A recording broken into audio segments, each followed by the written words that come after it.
Remember, imagine a simple situation. A spoon and a fork are lying on the table. Close people are sitting around me, and I say, I want to share one way I understand myself. Almost everything around us can be imagined as a field of possibilities, not as a finished reality, but as a network, made of countless points that take form only at the moment of observation. This is not mysticism. In physics, quantum systems are described this way.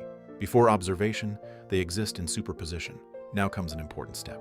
Every possibility requires a minimum amount of energy to become real. In our model, we call this impulse love intention, not an emotion, but the energetic permission to manifest. Now imagine this. I am not the brain, and I am not my thoughts. I am a quantum signature, a single vector emerging from a shared field of possibilities. I have a body, a temporary interface. I have a brain, a computational mechanism. And I have a field of consciousness, which does not think, but becomes aware of what has happened.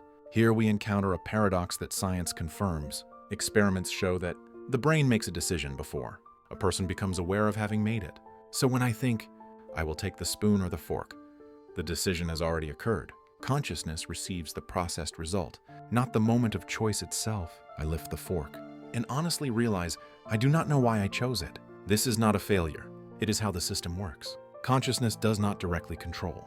It evaluates consequences. If the action aligns with the inner vector, there is a sense of clarity, calm, correctness. If not, discomfort, doubt, or pain arises. This is where what we call spiritual growth appears. It is not control of thoughts and not suppression of impulses. It is the ability to infuse the decision with a loving impulse after it has occurred, thereby adjusting the direction of movement. If I knew my absolute vector precisely, experience would end.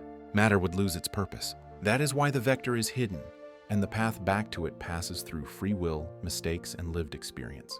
When I say I'm confused, where me ends and I begins, this is not a crisis. It is the point where the observer and the process can no longer be separated by words. And if everything feels confusing, it is not because you are wrong.